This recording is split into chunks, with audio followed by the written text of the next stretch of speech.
اعوذ باللہ من الشیطان الرجیم بسم اللہ الرحمن الرحیم وبہ نستعین وہو خیر المعین وصلی علی محمد وآلہ الطیبین الطاہرین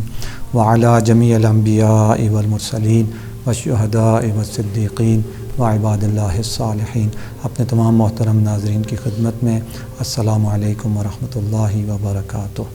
ایک بار پھر دعا افتتاح لے کر آپ کی خدمت میں حاضر ہیں۔ تقریباً اس مہینے کا آدھا حصہ گزر گیا اور آدھا حصہ جو ہے وہ باقی ہے، اور جس طرح ہم نے دیکھا کہ کتنی تیزی کے ساتھ یہ بابرکت اور خوبصورت اوقات، گھنٹے اور منٹ اور سیکنڈ اور دن کتنی تیزی کے ساتھ گزر گئے۔ اچھے دن کتنی جلدی گزر جاتے ہیں اور بہت تیزی کے ساتھ آنے والے 15 دن بھی گزر جائیں گے، اور ایک وقت آئے گا 14-15 جتنے بھی اس مہینے میں ہوئے وہ گزر جائیں گے، اور ایک وقت آئے گا کہ ہم عید کا چاند دیکھ رہے ہوں گے، عید کی تیاریاں کر رہے ہوں گے۔ تو اس لیے میرے محترم ناظرین، میں اپنے آپ کو بھی کہتا ہوں اور آپ کی خدمت میں بھی عرض کرتا ہوں، جو دن گزر گئے وہ گزر گئے، لیکن جو رہتے ہیں ابھی یہ ہمارے پاس ہیں۔ جس طرح میرے اور آپ کے مولا حضرت علی ابن ابی طالب علیہ السلام فرماتے ہیں کہ انسان 2 دنوں کے درمیان میں ہے، یعنی میں اس کا مفہوم آپ کی خدمت میں عرض کر رہا ہوں کہ ایک گزرا ہوا دن اور ایک آنے والا دن، کہ گزرا ہوا دن جو گزر گیا سو گزر گیا، اس میں جو کچھ بھی ہوا، اچھا ہوا برا ہوا، وہ ہو گیا۔ اب وہ دن جو مرضی ہے انسان کر لے، وہ دن پلٹ کر نہیں آ سکتا۔ تو اس لیے اس کے اگر اس میں اچھا ہوا تھا تو اس اچھے کو لے کے بیٹھ جائے آدمی اور اسی کو یاد کرتا رہے تو بھی نقصان میں ہے، اور اگر وہ دن برا دن تھا، اس میں برا ہوا تھا، تو اس برائی کو یا اس بری چیز کو لے کے بیٹھ جائے اور اسی کے غم میں انسان اپنے آپ کو ایک جگہ منجمد کر لے، تو اس کا بھی کوئی فائدہ نہیں ہے انسان کو۔ اس لیے گزرے ہوئے دن کو انسان بھول جائے، چھوڑ دے، اور جو آنے والا دن ہے اس کے لیے انسان خیالی پلاؤ پکائے اور سوچتا رہے، تو وہ بھی معلوم نہیں ہے کہ وہ جب وہ آئے گا، صحیح، اس میں کوئی شک نہیں، وہ دن آئے گا، لیکن وہ دن جب آئے گا اس وقت میں زندہ ہوں گا یا نہیں، یا زندہ ہوا تو صحیح و سالم ہوں گا یا نہیں، یہ کوئی پتہ نہیں ہے۔ تو اس لیے نہ گزشتہ کل کے بارے میں انسان کو زیادہ سوچ بچار کرنی چاہیے، اور نہ آنے والے کل کے بارے میں انسان کو اپنا وقت صرف کرنا چاہیے، بلکہ اس کے پاس یہ جو آج ہے یہی ہے، یہ کنفرم اس کے پاس ہے، جو کرنا ہے انسان نے اس آج میں کرے۔ اور آج میں بھی میں عرض کرتا ہوں کہ ابھی جو وقت ہے، چونکہ آج کے بعد آج کا دن بھی معلوم نہیں ہے، دن غروب ہونے تک یا دن گزرنے تک ہم اسی طرح سے ہوں گے، جو کچھ ہے وہ ابھی اور اس وقت ہے۔ تو یہ ماہ مبارک بھی اسی طرح سے ہے کہ یہ ماہ مبارک جو دن گزر گئے، اچھے گزرے الحمدللہ، اگر کمی کوتاہی ہوئی تو اس پہ استغفر اللہ، اور آنے والے جو دن ہیں اور یہ آج کا جو دن ہے اس پہ ہمیں زیادہ توجہ کرنی چاہیے اور فوکس کرنا چاہیے۔ ہم دعائے افتتاح میں یہ آخری جو جملہ ہم نے پڑھا تھا گزشتہ اس گفتگو میں کہ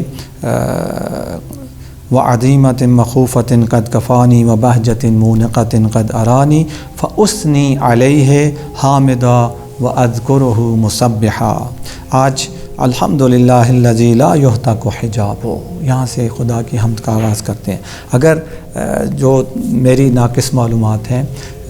کسی دعا میں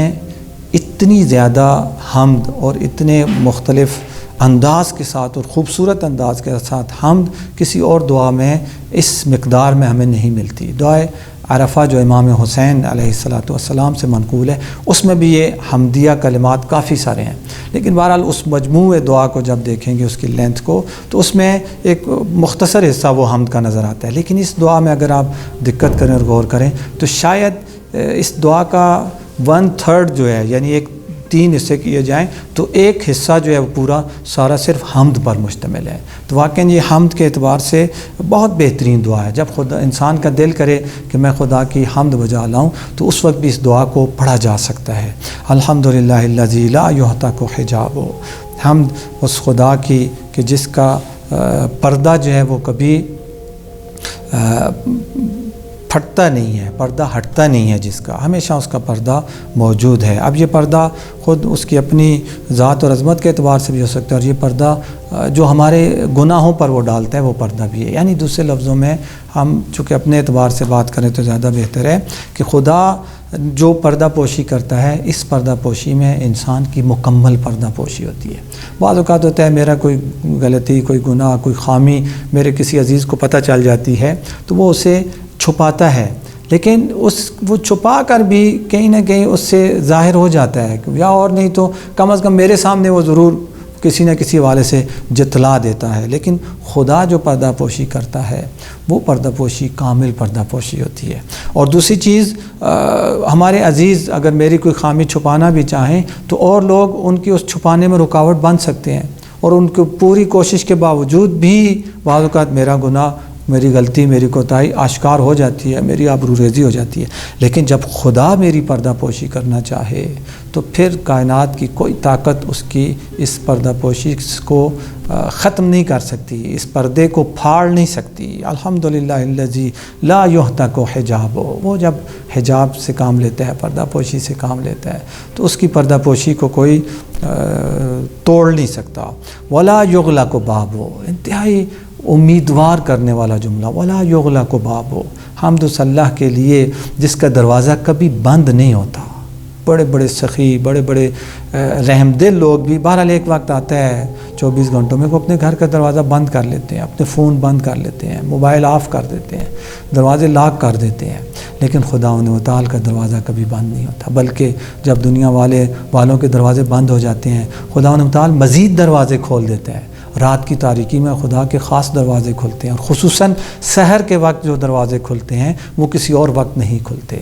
جب دنیا کے سخی، دنیا کے عطا کرنے والے اپنے دروازے بند کر چکے ہوتے ہیں، خدا کے دروازے مزید کھل جاتے ہیں اس وقت۔ لا یغلق بابہ، اس کا دروازہ کبھی بند نہیں ہوتا، یعنی انسان جب چاہے اس کے دروازے پہ آ سکتا ہے، جہاں چاہے، جس حال میں ہے اس کی بارگاہ میں اس کا دروازہ کھٹکھٹا سکتا ہے اور حاضر ہو سکتا ہے۔ ولا یرد سائل، اور صرف یہ نہیں ہے کہ وہ دروازہ بند نہیں کرتا، بلکہ اس دروازے پہ جو بھی سائل آ جائے اس سائل کو وہ خالی ہاتھ نہیں لوٹاتا۔ کسی سائل کو، جو بھی سائل آ جائے سچے دل کے ساتھ اس کے دروازے پہ، اپنا تو اپنا، پرایا بھی آ جائے، پرایا اس معنی میں جو اس کو نہیں مانتا، وگرنہ یہ سب اللہ کی مخلوق ہے۔ والخلق کلہم عیالک، جس نے دعا ابو حمزہ صومالی سحر کے وقت جو امام زین العابدین علیہ السلام کی دعا اس میں ہم پڑھتے ہیں کہ والخلق عیالک، کہ خلق اور مخلوق جو ہیں وہ سب تیرے اہل و عیال ہیں، تو وہ اس کا کوئی پرایا نہیں ہے۔ ہاں بندہ خود اس کا پرایا بن جاتا ہے، بندہ خود جب اس سے دور ہو جاتا ہے تو پرایا بن جاتا ہے۔ تو جو بھی اپنا پرایا جو بھی آئے، لا یرد سائل، سوالی اس کے در سے کبھی خالی ہاتھ نہیں جاتا۔ اور کیسے جا سکتا ہے؟ جو یا دائم الفضل علی البریہ یا باسط الیدین بالعطیہ، جو ہمیشہ اپنی مخلوق سے فضل سے کام لیتا ہے، جو ہمیشہ دونوں ہاتھوں سے، دونوں ہاتھ جاری بات وہ جسم نہیں رکھتا، یہ تشبیہ ہے، اور یعنی ایک مطلب کو سمجھانے اور بتانے کے لیے ہے کہ انسان کے پاس دو ہاتھ ہوتے ہیں۔ عموماً انسان جب کسی کو عطا کرتا ہے تو ایک ہاتھ سے عطا کرتا ہے، بہت کم لوگ ہوتے ہیں جو دونوں ہاتھوں سے، یہ محاورے کے طور پہ استعمال، دونوں ہاتھوں سے مثلا وہ سخاوت لٹاتا ہے مال اپنا۔ تو یہاں پہ بھی یا باسط الیدین بالعطیہ، جو اپنے دونوں ہاتھوں سے نوازتا ہے، یعنی کھلا بے حساب کتاب نوازتا ہے۔ تو جو بے حساب کتاب نوازنے والا ہے اس کے دروازے پہ اگر کوئی آتا ہے تو وہ کیسے اسے خالی ہاتھ لوٹا سکتا ہے؟ ولا یخیب عامل، جو اس سے امید مانتا ہے وہ اس کو نا امید نہیں کرتا۔ یہ خدا و تعالی کی صفت ہے، جو اس سے توقع رکھتا ہے خدا و تعالی اس کی توقع کو کبھی وہ اس پہ پانی نہیں پھیرتا، یہ خدا کی صفت ہے۔ دشمن بھی، خدا کا مخالف بھی، خدا کو نہ ماننے والا بھی اگر خدا پہ کوئی امید مان لے اور توقع رکھ لے، خدا اسے رد نہیں کرتا۔ بعض اہل معرفت یہ واقعہ بیان کرتے ہیں، میں سند کے بارے میں اس میں زیادہ میری وہ نہیں ہے تحقیق، کہ حضرت موسیٰ علیہ نبینا علیہ السلام اور فرعون، ان کے درمیان کسی دن آپس میں یہ بات ہوئی، اور حضرت موسیٰ نے کہا اگر تو اپنے اس دعوے میں سچا ہے تو مثلا آسمان سے مچھلی نازل کر، آسمان سے مچھلی آئے نیچے۔ عموماً مچھلی پانی میں ہوتی ہے، زمین سے اور پانی سے مثلا وہ ہوتی ہے، تو آسمان سے مچھلی آئے۔ طے ہو گیا جی کل دن میدان فلاں جگہ کھلی جگہ پہ سب لوگ موجود ہوں گے اور وہاں پہ فرعون آسمان سے مچھلی اتارے گا۔ شب ہوئی، حضرت موسیٰ مطمئن تھے، پرسکون تھے، اپنے معمولات زندگی انجام دیے۔ دوسرے دن جب مقررہ وقت پر فرعون حضرت موسیٰ اور ساری دنیا مثلا آ گئی، جو وہاں کے لوگ تھے سب آ گئے، اور فرعون نے مثلا ہاتھ اٹھائے اور کہا کہ مچھلی نازل ہو آسمان سے، اور مچھلی آسمان سے نازل ہو گئی۔ بعد میں جب حضرت موسیٰ علیہ نبینا وآلہ علیہ السلام خدا کی بارگاہ میں حاضر ہوئے اور کہا یا اللہ تیرا نبی میں تھا، وہ تیرا دشمن تھا، تیرا مخالف تھا، تیرے شریک ہونے کا دعویٰ کرتا، تو یہ کیا ہوا؟ تو خدا نے کہا موسیٰ تو آرام سے جا کے سو گیا تھا، فرعون اس رات میری بارگاہ میں حاضر ہوا اور اس نے کہا کہ یا اللہ تو جانتا ہے میں جھوٹا ہوں، تو بھی جانتا ہے میں بھی جانتا ہوں میں صحیح نہیں ہوں، میں جھوٹا ہوں، لیکن کل میری عزت کا سوال ہے، میں چاہتا ہوں کل میری عزت کا سوال ہے، میری مدد کرنا۔ اس نے مجھ سے مناجات کی، دعا کی، مجھ سے مانگا، وہ میرے در پہ حاضر ہوا۔ تو لا یخیب عاملو، خدا سے جو بھی توقع رکھتا ہے خدا اسے مایوس نہیں کرتا، چاہے وہ اس کا مخالف اور اس کا دشمن اور اس کا نافرمان بندہ ہی کیوں نہ ہو، چاہے وہ خدائی دعویٰ کرنے والا فرعون ہی کیوں نہ ہو، اگر وہ بھی آ کے خدا کو پکارے تو خدا اسے بھی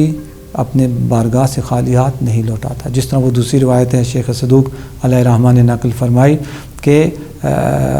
فرعون کے غرق ہونے کے بعد خدا تعالی نے حضرت موسیٰ سے کہا کہ یا موسیٰ، میرے اس بندے فرعون نے اس ڈوبتے وقت تجھے مدد کے لیے پکارا، تو نے اس کی مدد نہیں کی، کیونکہ لِأَنَّكَ لَمْ يَخْلُقْهُ، چونکہ تو نے اسے خلق نہیں کیا تھا۔ لَوْ اسْتَغَاثَ بِي، اگر وہ میری مدد مجھ سے مدد مانگتا، لَأَغَثْتُهُ، تو میں اس کی مدد کرتا، چونکہ میں نے اسے خلق کیا۔ یعنی فرعون جو ساری زندگی خدائی دعویٰ کرتا رہا، جب ڈوب رہا تھا تو خدا کہتا ہے اگر وہ اس وقت مجھے پکارتا میں اسے بچا لیتا۔ تو جو فرعون کو بھی اپنے در سے خالی ہاتھ نہیں لوٹانا چاہتا، جو فرعون بھی اگر اس سے امید باندھ لے تو اس کو نا امید نہیں کرنا چاہتا، وہ ہم جیسے مجھ جیسے گناہ گار بندے جو بہرحال لا الہ الا اللہ محمد رسول اللہ پڑھتے ہیں، جو نماز پڑھتے ہیں، جو ٹوٹی پھوٹی عبادات انجام دیتے ہیں، روزہ رکھتے ہیں، قرآن کی تلاوت کرتے ہیں، دعائیں پڑھتے ہیں، اور ان سے پھر کوئی غلطیاں بھی ہو جاتی ہیں، گناہ بھی ہو جاتی ہیں، تو ہمیں خدا کیسے نا امید کرے گا؟ الحمدللہ الذی یؤمن الخائفین وینجی الصالحین، سبحان اللہ، حمد و صلاح کے لیے جو امان دیتا ہے خوف زدوں کو، جو اس سے خائف ہیں، جو خوف زدہ ہیں، وہ ان کو امان دیتا ہے، دلاسا دیتا ہے، شفقت سے پیش آتا ہے، پیار سے۔ بچہ مثلا اس سے کوئی غلطی ہو جائے تو ماں باپ کے سامنے ڈرتے ہوئے آتا ہے، ڈر رہا ہوتا ہے، اور ماں باپ جو سمجھدار ماں باپ ہوتے ہیں، جو باشفقت ماں باپ ہوتے ہیں، جب انہیں پتہ چل جائے کہ بچے کو اپنی غلطی کا احساس ہے اور اس غلطی کی وجہ سے ڈر رہا ہے، تو وہ بچے کو گلے لگا دیتے ہیں، بچے کو گلے لگا لیتے ہیں، بچے کو کہتے ہیں کوئی بات نہیں بیٹا، خیر ہے، کوئی مسئلہ نہیں ہے، تو بچہ خوش ہو جاتا ہے، امان دیتے ہیں اسے۔ تو یہی چیز الحمدللہ الذی یؤمن الخائفین، جو اللہ سے خوف زدہ ہیں، جو اللہ سے ڈرتے ہیں، خدا تعالی انہیں امان دیتا ہے۔ وَيُنَجِّ الصَّالِحِينَ، اور جو صالح بندے ہیں، خدا کے نیک بندے ہیں، خدا انہیں نجات عطا کرتا ہے، کہ یہ نجات جو اصلی مقصد حیات نجات ہے، دنیا میں بھی نجات اور آخرت میں بھی نجات، تو اللہ ہے جو صالحین کو نجات دیتا ہے۔ وَيَرْفَعُ الْمُسْتَضْعَفِينَ، جو مستضعفین کو بلند کرتا ہے، جو معاشرے کے پسے ہوئے لوگ ہیں، ان پسے ہوئے لوگوں کو خداوند متعال ہے جو بلند اور بالا اور اعلیٰ مرتبہ عطا کرتا ہے۔ وَيَضَعُ الْمُسْتَكْبِرِينَ، اور جو تکبر سے کام لیتے ہیں، جو کبر سے کام لیتے ہیں، انہیں خداوند متعال اسی دنیا میں خاک نشین کر دیتا ہے، زمین خاک بوس اور زمین بوس کر دیتا ہے۔ وَيُهْلِكُ مُلُوكًا وَيَسْتَخْلِفُ آخَرِينَ، اور بڑے بڑے بادشاہوں اور ڈکٹیٹروں کو وہ ہلاک اور تباہ و برباد کر دیتا ہے، اور ان کی جگہ دوسروں کو ان کا جانشین بنا دیتا ہے۔ ہم نے اپنی زندگیوں میں دیکھا، یعنی میں خود اپنے آپ کو جب دیکھتا ہوں تو جب سے ہوش سنبھالا تھا، مصر کے مثلا وہ حسنی مبارک وہ بادشاہ تھا، اور ابھی پچھلے کچھ چند سال پہلے آ کر، یعنی شاید 40 سال سے بھی زیادہ جس نے حکمرانی کی، اور کوئی سوچ بھی نہیں سکتا تھا کہ یہ ایک دن آئے گا اور ذلیل و رسوا ہو جائے گا، تباہ و برباد ہو۔ ہم نے صدام حسین جو بہت بڑا ڈکٹیٹر تھا عراق کا، سال ہر سال، یعنی شاید اس نے بھی 40-50 سال حکمرانی کی، اور ایسا ڈکٹیٹر تھا کہ دنیا اس کے نام سے، عراقی اس کے نام سے تھر تھر کانپتے تھے، لیکن ذلیل و رسوا ہو کے تباہ و برباد ہو گیا۔ تو یہ خدائی سنت ہے کہ خدا کہ ہاں جس طرح کہتے ہیں خدا ڈھیل دیتا ہے، خدا کے ہاں دیر ہے لیکن اندھیر نہیں۔ ظلم کرنے والے خاص طور پر انہیں متوجہ ہونا چاہیے کہ ان کا ظلم ہمیشہ نہیں چلے گا۔ خدا کہ ہاں دیر ہے اندھیر نہیں ہے۔ آج کل ہمارے یہاں مثلا ایک جو بہت بڑا مسئلہ ہے اور بڑا دکھ ہوتا ہے، درد ہوتا ہے کہ میں پچھلے دنوں کل ہی شاید دیکھ رہا تھا، ایک بوڑھی ماں ہے جو کہتی ہے کہ میرا بیٹا 18 سال کا تھا، 6 سال پہلے 18 سال کا تھا اور لاپتہ ہو گیا، اور آج 6 سال گزر گئے ہیں، اگر زندہ ہے تو 24 سال کا ہو گیا۔ ماں کو پتہ نہیں ہے میرا بیٹا زندہ ہے یا اس دنیا سے چلا گیا۔ کتنا بڑا ظلم ہے۔ جو اس قسم کا ظلم کرتے ہیں ان کے لیے پیغام ہے کہ ظلم کب تک رہے گا، ایک وقت آئے گا اس ظلم کا حساب دینا ہوگا۔ کتنے ایسے لوگ ہیں جو دنیا میں اسی طرح سے حکومت والے، حکومت کی سطح پہ کوئی ادارہ یا کسی کمپنی کا مالک ہے تو وہ اپنے جو محتاط ہیں اگر ان کے اوپر ظلم کرتا ہے، جو بھی اپنے محتاط، ایک گھر ہے مثلا، ایک گھر کا سربراہ ہے اور وہ اپنے محتاط جو اس کے افراد آتے ہیں، آل اولاد ہے، آل و عیال ہیں، بیوی بچے ہیں، اگر وہ ان کے ساتھ ظالمانہ رویہ رکھتا ہے تو یاد رکھے کہ یہ ظلم یہ اسے ہلاک اور تباہ و برباد کر دے گا۔ ظلم کبھی پایہ تکمیل تک نہیں پہنچتا۔ والحمدللہ قاسم الجبارین مبیر الظالمین مدرک الحاربین نکال الظالمین۔ حمد اللہ کے لیے جو جابر اور ظالم لوگوں کو کیا کرتا ہے، ان کی گردنوں کو توڑ کے رکھ دیتا ہے۔ مبیر الظالمین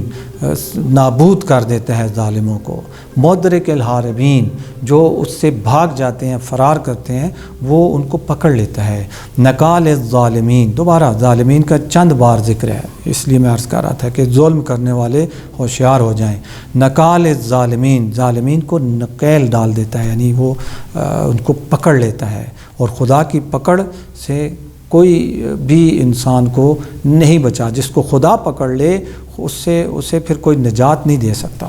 تو الحمدللہ یعنی یہ پیغام ہے ظالموں کے لیے بھی اور پیغام ہے مظلوموں کے لیے بھی کہ یعنی تمہارے اوپر اگر ظلم ہوا ہے تو تم مایوس نہ ہونا، گھبرانا نہیں ہے تم نے، کہ ایک وقت آئے گا خدا ان ظالموں کو پکڑے گا۔ ہم نے اپنی زندگیوں میں دیکھا، میں نے ابھی مثالیں عرض کی، صدام جیسا ظالم اس کا کیا ہوا، شاہ ایران جیسا ظالم اس کے ساتھ کیا ہوا، اور کتنے ایسے ظالم تھے کہ ان کا انجام کیا ہوا۔ تو حمد ہے اس اللہ کے لیے جو ظالموں کو ڈھیل دیتا ہے، دیر کرتا ہے، تاکہ ان کے اوپر حجت تمام کر سکے، تاکہ وہ کل یہ نہ کہیں کہ ہمیں موقع ملتا ہے تو شاید ہم توبہ کر لیتے۔ ڈھیل دیتا ہے، موقع دیتا ہے، لیکن بہرحال ایک حد ہوتی ہے، اس حد کے بعد پھر وہ پکڑ لیتا ہے۔ مدرک الحاربین، ان بھاگنے والوں کو درک کر لیتا ہے، پکڑ لیتا ہے۔ نکال الظالمین صریخ المستصرخین موضع حاجات الطالبین معتمد المؤمنین۔ صریخ المستصرخین جو اسے چیخ کے پکارتے ہیں، فریاد کرتے ہیں، جو اسے ان کی فریاد کو سنتا ہے۔ یا صریخ المستصرخین، دعائے زائرین کمیل میں بھی ہم پڑھتے ہیں، اور بھی بہت ساری دعاؤں میں یہ کلمات موجود ہیں۔ موضع حاجات الطالبین، حاجت طلب کرنے والوں کی جگہ جو ہے وہ خداوند متعال ہے، یعنی جو بھی حاجت چاہتا ہے وہ خداوند متعال کی بارگاہ میں آتا ہے اور خدا اس کی حاجت کو پورا کرتا ہے۔ معتمد المؤمنین، مومنین کے اعتماد کی جگہ ہے، یعنی مومنین اس کے اوپر اعتماد کرتے ہیں، یعنی مومن کی ایک صفت ہے، اس کی ایک خصوصیت ہے کہ وہ اگر اعتماد کرتا ہے تو خداوند متعال کے اعتماد کرتا ہے، کیونکہ خدا کے علاوہ باقی سب جو تکیہ گاہ ہیں وہ پانی کی موج کی طرح ہیں۔ اگر کوئی پانی کی موج کے ساتھ ٹیک لگائے، اس کو تکیہ لگائے اس کے ساتھ، تو وہ اسے ٹیک فراہم نہیں کر سکتی۔ دنیا کی جو تکیہ گاہیں ہیں وہ اس قسم کی ہیں، پانی کی موج کی طرح ہیں۔ حقیقی تکیہ گاہ اور حقیقی اعتماد کی جگہ، اعتماد گاہ، وہ صرف اور صرف خداوند متعال کی ذات ہے۔ الحمدللہ الذی من خشیتہ ترعد السماء وسکانہا، حمد اللہ کے لیے جس کی خشیت سے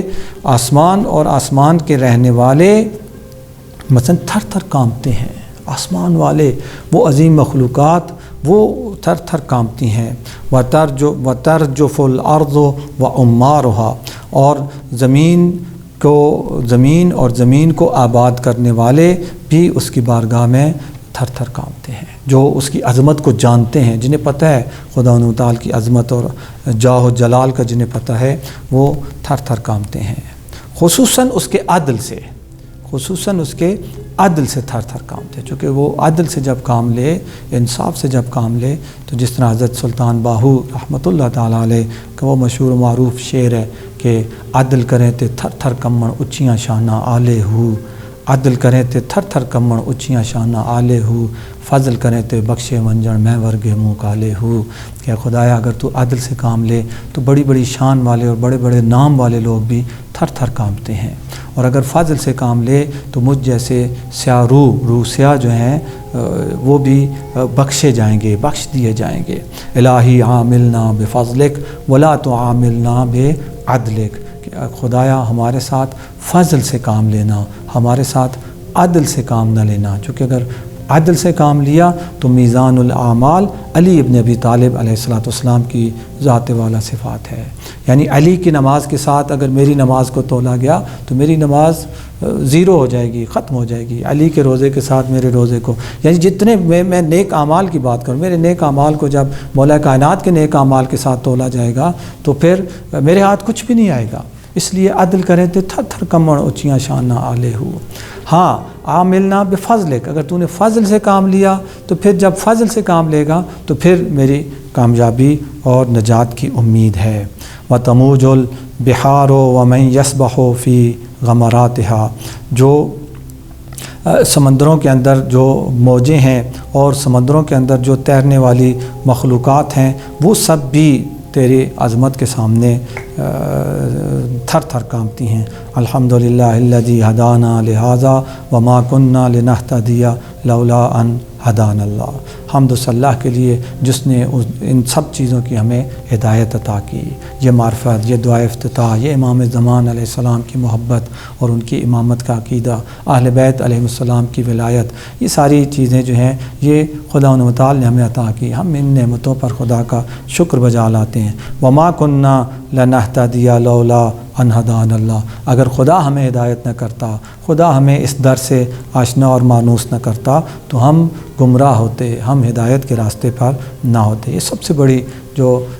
نعمت ہے خدا و تعالی کی وہ محبت اہل بیت علیہ السلام ہے، وہ محبت امام حسن مجتبیٰ علیہ السلام ہے کہ جو کریم اہل بیت کے نام سے جانے اور پہچانے جاتے ہیں۔ یعنی کریم کا ایک ترجمہ یہ کیا گیا ہے کہ جو بن مانگے عطا کرے اسے کریم کہتے ہیں۔ تو 14 معصومین علیہ السلام میں امام حسن مجتبیٰ علیہ السلام کو کریم اہل بیت کہا جاتا ہے۔ آج کل ان کی ولادت بسعادت کے ایام ہیں، تو اس کریم امام